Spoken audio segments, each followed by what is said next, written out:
Hey, I got my friend Ross Githens with us, and you heard one session already by him on the intimacy in marriage. And on this one, Ross, I'd like for you to talk to us about conflict in marriage and how to communicate through conflict. I feel like there's this persona, especially in churches, where, if you fight or admit to fighting or you admit to conflict, that you're not a good Christian.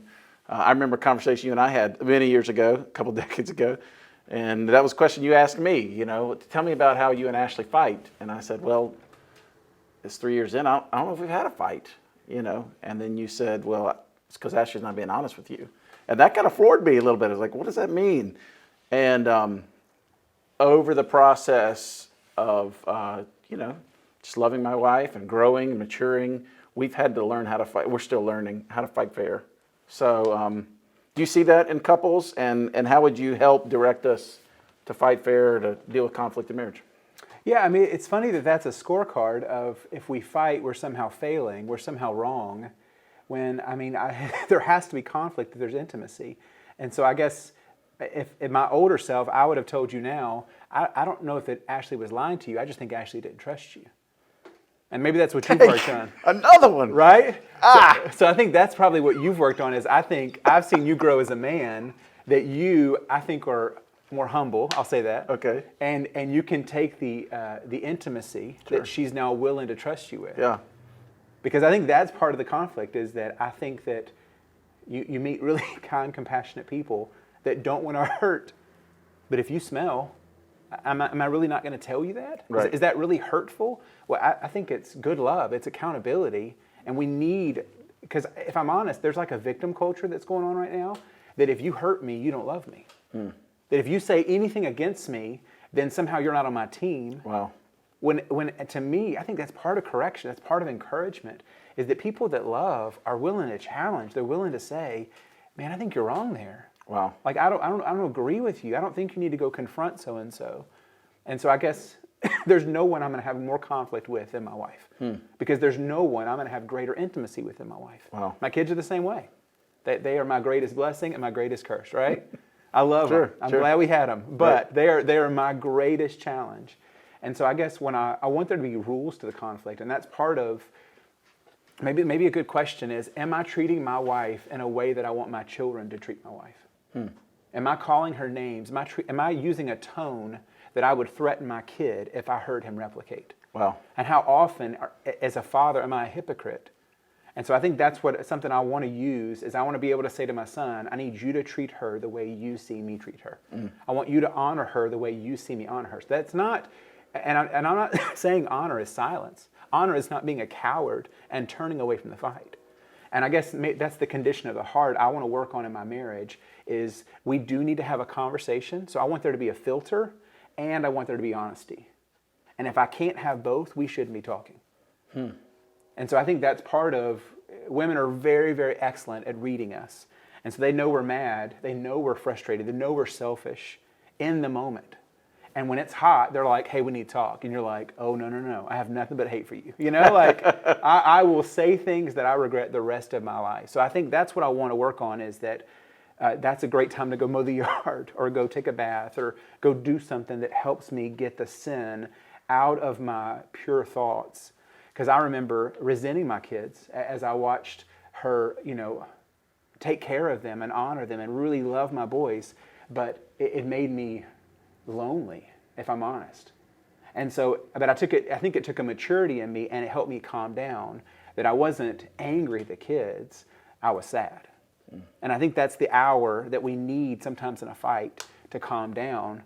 And then I could go to her and say, vulnerability, I need a date. And that's our jam. We date probably once every 2 weeks and we love it. Because that's our time to be lovers, to be the center of each other's life. But I want conflict to be a lesson, to be sometimes prevention, not avoidance. Okay. Right? So I want conflict. Conflict as prevention. Yes. Okay. Because we're going to have conflict, right? Because I want intimacy, right? So if conflict is guaranteed, I get to decide how big the fire is that we're going to put out. Wow. And so I think that's part of what like I call a controlled burn. Exactly. So it's a healthy poke of like, hey, do you want to kill me? You know, like, you shouldn't say that, but, you know, like, do you hate me secretly? Sure. Or really, like, where are we? What's going on? And I need her to say, yes, I am upset, but we can't talk about it. Right. And so if she's asking for that timeout, if he's asking for that timeout, that we need to honor that. And I often deal with couples that they don't trust someone to let them go. So what they say is, I know you're mad at me, and we need to talk about it right now. Right. Because I don't honor you. I don't trust you to calm down and then be a man and come back to me. Be a woman of God and come back to me and finish this as Christians, as good people. Yeah. You know, you say that, it reminds me, and I've told this story before. The one fight Ashley and I did have right after the honeymoon, we had just come back, and I remember what instigated it.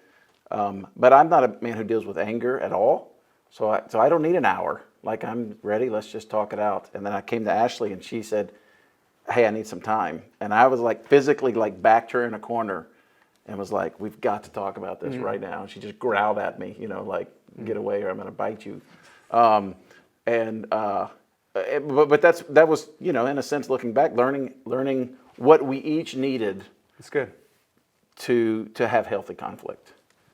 And in my naivety and immaturity, I didn't know that. Yeah.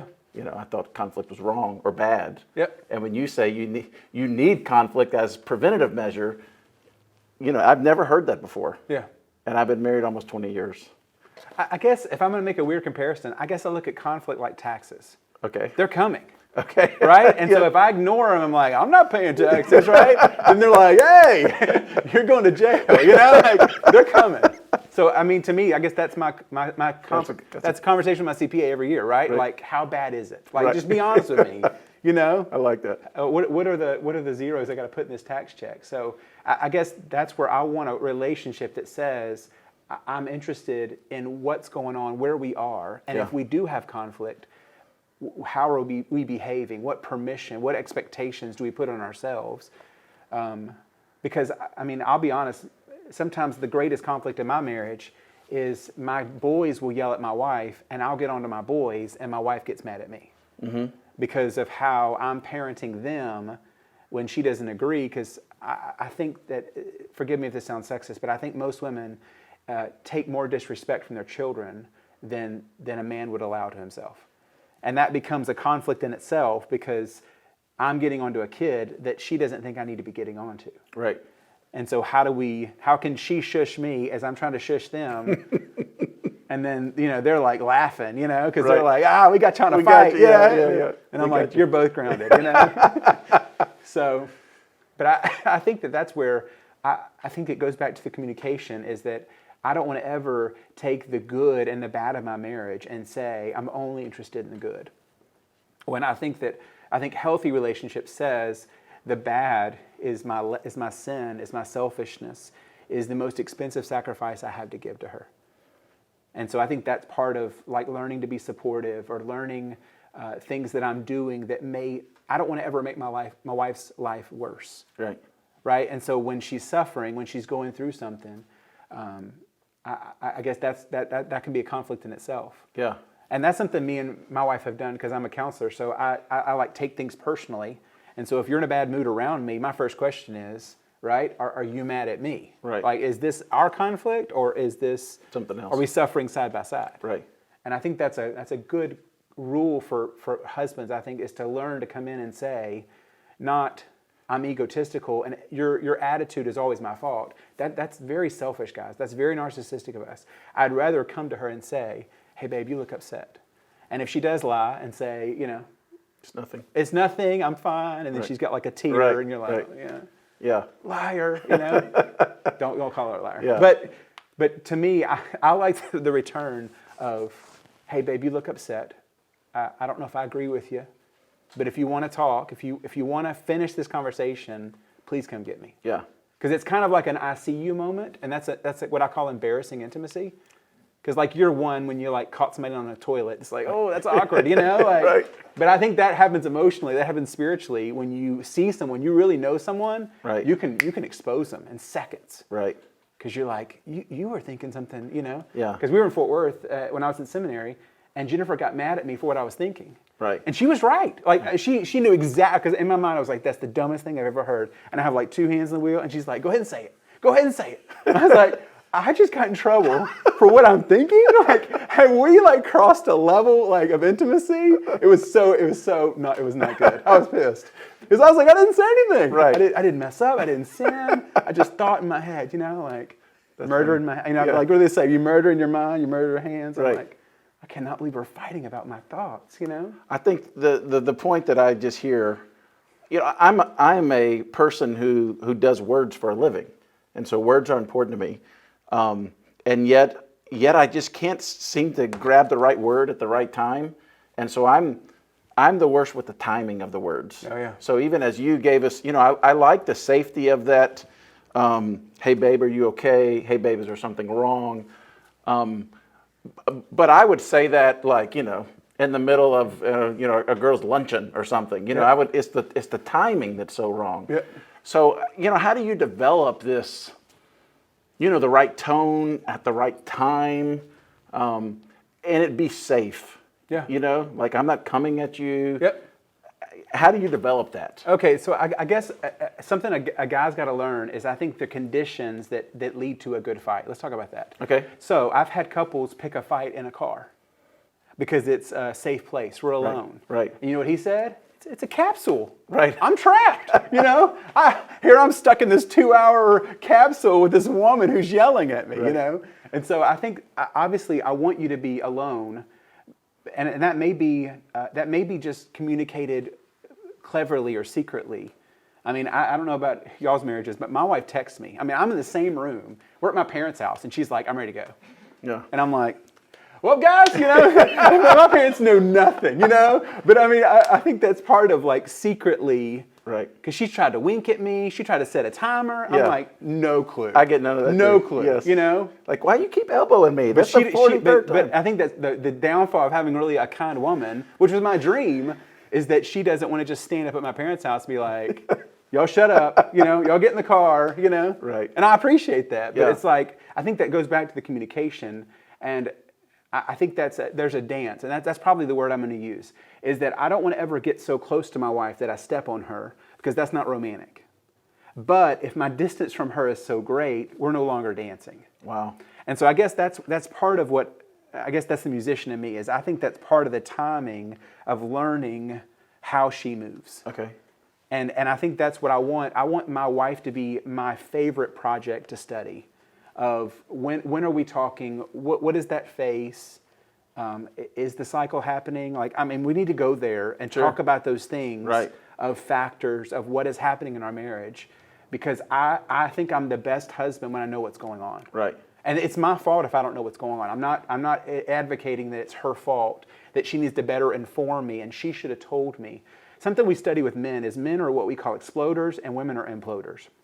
What I mean by that is a man loses his kid at a theme park, he blames everybody but himself.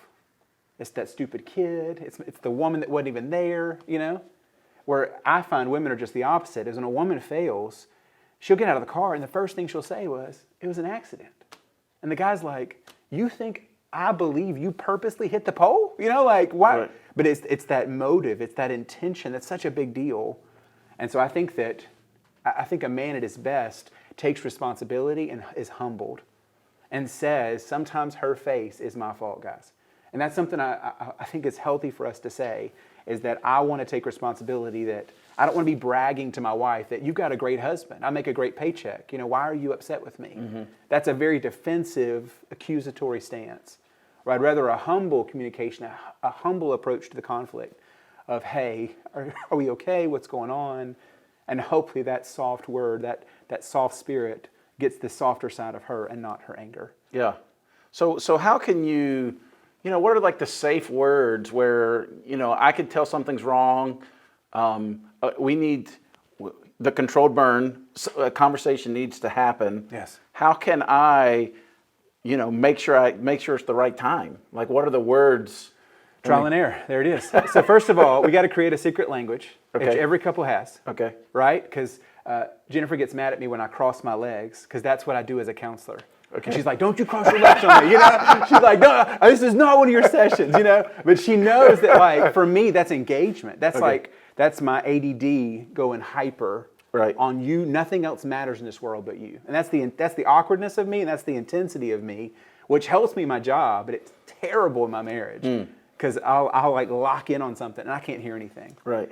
But I don't think there's a book out there. That's my joke about marriage books. Marriage books are written by men who've learned how to pursue their wife. Their wife. That's yeah, good. that's great. Yes. That doesn't work with my house, you know? Because some of these women are very aggressive, very, very dominant personalities. And so if we got a dainty flower over here that's like, you know, you hurt my feelings, you know, and we got this other Titan woman, you know, bench pressing cars, you know, the recipe for those women is going to be drastically different. Right. So I think the complicated answer is you learn the woman God gave you, and you ask her, hey, you know, this happened, this was embarrassing, I saw you, and when should I approach? And you both have to come to a conclusion. Is a fault women, I think, make is they want their husband to know how to love them, and they don't teach. Right. And so I think a woman is the greatest teacher of her husband on how she wants to be loved, and vice versa. I want a husband teaching his wife, hey, babe, this is what I want. This is what I desire. Wow. This is what I want out of you. And then we need to compromise on, is that even possible? Yeah, that's good. Because I don't want my wife watching chick flicks and like, I want you more emotional. I want you know, Right. like that dude doesn't exist, right? Nicholas Sparks is single, by the way. You know, like, I always try to bring that up. I'm like, he's divorced, you know? The great writer, but he's a terrible husband. Right. But I think that's where I compare to chick flicks with porn, right? Because chick flicks are an over-emotionalized man, and porn is an over-sexualized woman. Both, which are such a damage to God's creation. Wow. Because they're nothing of the origin. They're nothing of what God came when He created us. Yeah. And I think that's where communication and conflict, right, are at its beautiful when we have respect of each other, when we are careful not to sin, not to be selfish, not to hurt each other, but to say, I want to be honest with you. I want to be in commune, but I'm not willing, just because you're my spouse, you don't get the worst of me. Right. Because that's a terrible saying. That is not biblical, that you're the meanest to those you love. That is not the gospel. Right. I like that. Is there there's no book on it, but are there like some guardrails in conflict that are like, never do this? Absolutely. This is not helpful. Absolutely. So let's talk about it. Number one, yelling and cussing at a woman, physically touching her, threatening divorce. I mean, there are felonies that I think people commit on a daily basis who are headed for divorce. Right. Because they want to win at all costs. Wow. And I want to say that I'm the happiest loser you've ever met, right? Because if I lose in my marriage and we're happy and humble, right, then we have won. Sure. But I don't need to impress her. I don't need to be smart. I don't need to prove that she's stupid. Or why do you need to dominate a woman like that? That is abuse. Right. But yes, there are felonies that I want men and I want women to follow. Because I want a man afraid of confiding in another woman. I want a man afraid of even having lunch by himself with another woman. In sex addiction, we talk about circles. And so the red circle, right, is going to be the greatest offense, right? The yellow circle, which is my favorite circle, talks about these are dangerous behaviors that lead to my sin. Right. So if I'm an alcoholic, which I am, I shouldn't be in the parking lot of a bar. I have no business talking to this woman.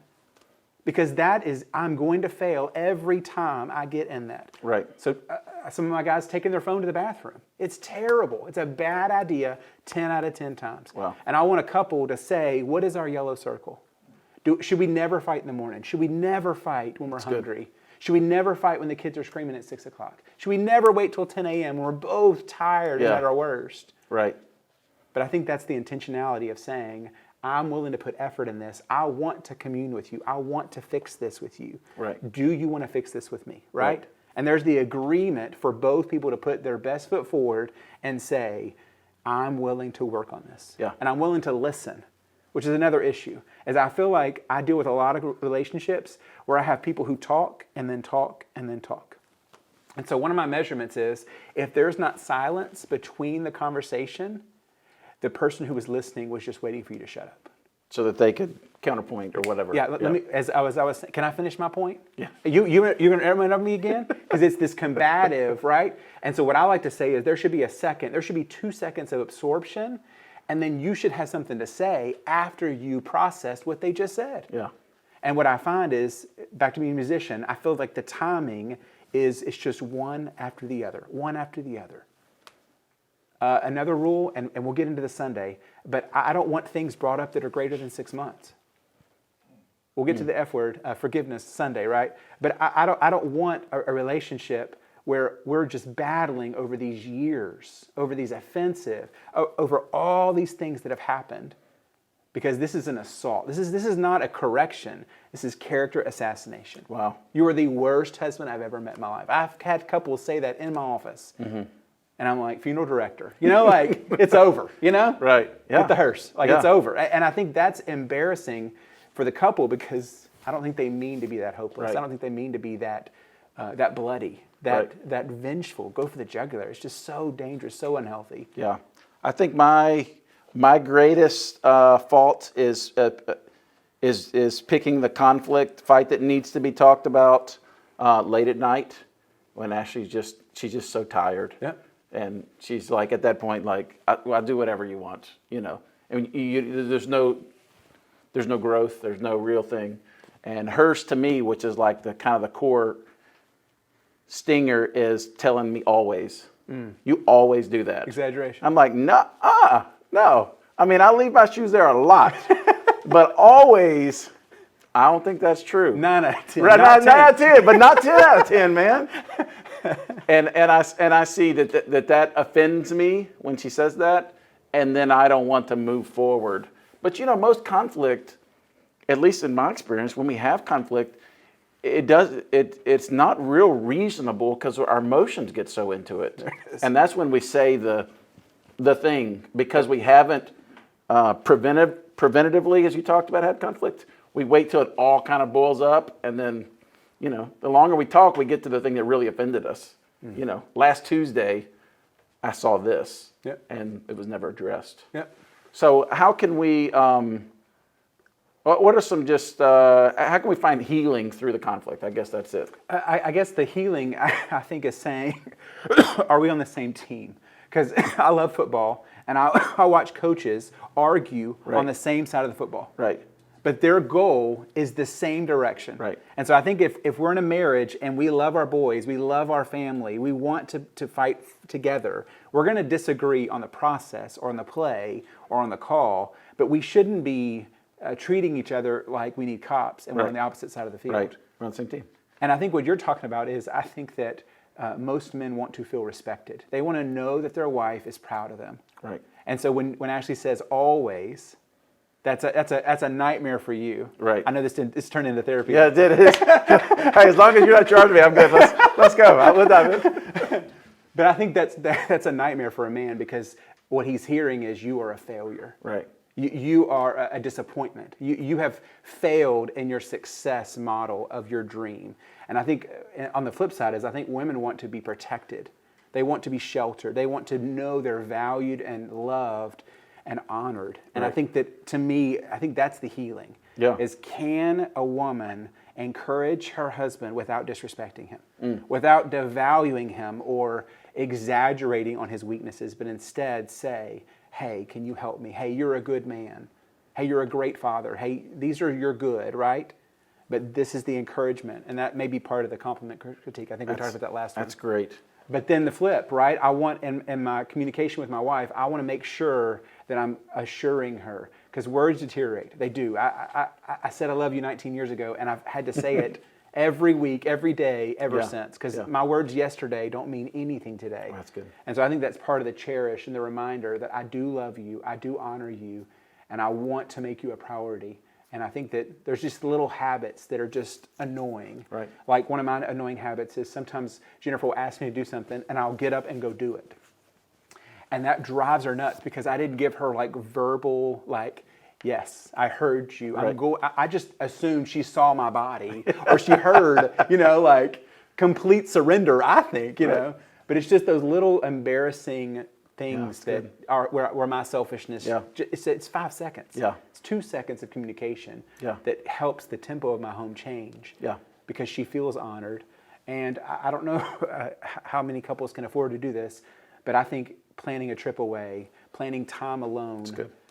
just to laugh again. Because Right. hiking has been something we've just loved. Yeah. And that's something we're looking forward to as much as we can. It's great. If you're watching this real time as it's being released, Ross is going to talk about forgiveness. What do you call it? The F word in marriage. The F word. Forgiveness on Sunday in the 9:30 hour at our meeting spot in Bossier at PCA. I'm going to ask you to pray for us to close this session out, and then we look forward to tracking with you on Sunday. All right. Go ahead. God, thank you for our marriages. God, thank you for our spouse. God, thank you that you love us. And God, you've given us a covenant that marriage is intended to remind us of. Father, we have failed.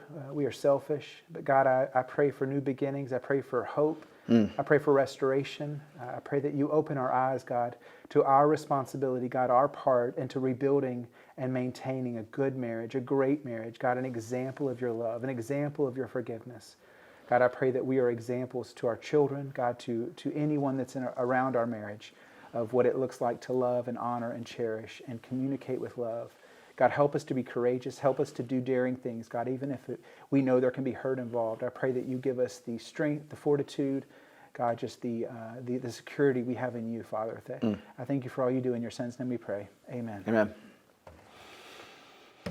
Amen.